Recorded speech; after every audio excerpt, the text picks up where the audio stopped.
تتذكر آخر مرة شفتك فيها؟ هديك الصدفة المفتعلة يلي تعمدت فيها شوفك، ولما شفتك عملت حالي تفاجأت. يمكن هي كانت آخر محاولة لأني شوفك، كانت آخر محاولة لأني صلح اللي انكسر، مع أني مو أنا اللي كسرته. حاولت التقي فيك من دون موعد، من دون اتصال، ومن دون ما أحس إني عم أضغط على كرامتي. وبالفعل التقيت فيك، سلمت عليك وبلشنا نحكي.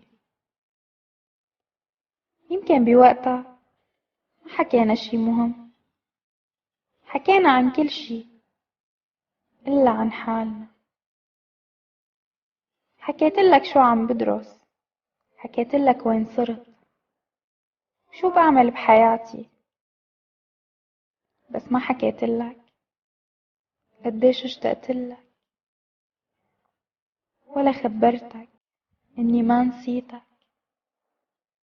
ما قلت لك بعدك على بالي، وإني بتمنى نرجع سوا.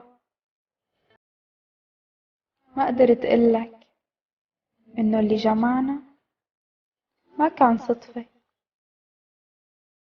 إنه اللي جمعنا هو وجعي عغيابك، اللي جمعنا هو حنيني لنظرة عيونك، ولوه شو بحب عيونك. بشكر هالصدفة الكذابة يلي خلتني ودع عيونك وضمن من بعيد، من بعيد كتير، حتى بدون ما ألمس.